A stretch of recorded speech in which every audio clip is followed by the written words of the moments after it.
The Macra elections drew to a close on April 10th. Agriland followed the action as it happened at the count centre. 3 positions were up for grabs. Gerard Mann was elected on the 3rd count in Leinster, Sean Wallace was elected on the 1st count in Munster, and Fergus O'Rourke was elected on the 1st count in the North West.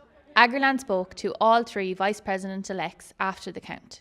Yeah, look, it's a big shock, Siobhan. The final result was 21-15. It's come as a massive shock, to be honest with you. But I suppose, I want to thank Shane for an honest and fair campaign.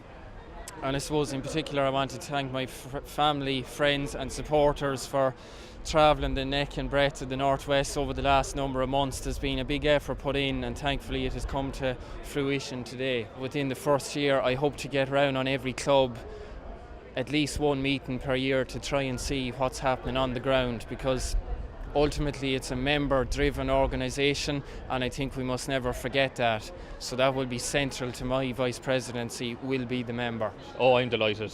No, that was 3 tough months of it, so I'm delighted at the work that myself and I think there was 30 odd people travelled the province with me over the last 3 months. I'm delighted that the work has paid off. The main goal that I have during my 2 years as vice president is to increase the number of active members within Munster. So be that either by bringing in new members or getting existing members active in different areas of the organisation. Getting more people doing more activities, that's the goal. I suppose a very important part of the job is communicating from the national level of the organisation down to the members. I know that's partially the role of the NCR, partially the role of the president, but I think it's very much in the remit of the vice president. On top of that, then look, there's supporting clubs on the ground, we have a limited number of staff, we have a limited number of volunteers that can't make every single club or county event around the place, so I think the VP should be there to support them and provide assistance where they can. It was a massively well fought election. It was very, very tight at the end and just delighted to get across the line, and I have to pay tribute to the other 3 candidates in it as well to put up a massive fight, so to win by 1 vote, it's certainly nerve-wracking, and just delighted to be across the line now.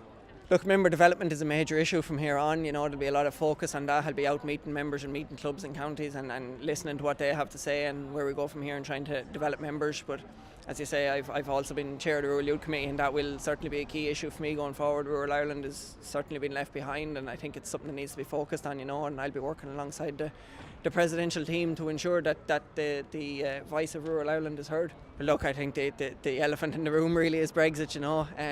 Nobody knows what way it's going to go, but it's certainly a challenge for rural Ireland, for farming, and there's other challenges as well. The urban-rural divide, I suppose, has grown over the past number of years. And I seen a report yesterday actually in relation to the property industry where there's 130 cranes in the air in Dublin, and there's only 3 outside of Dublin.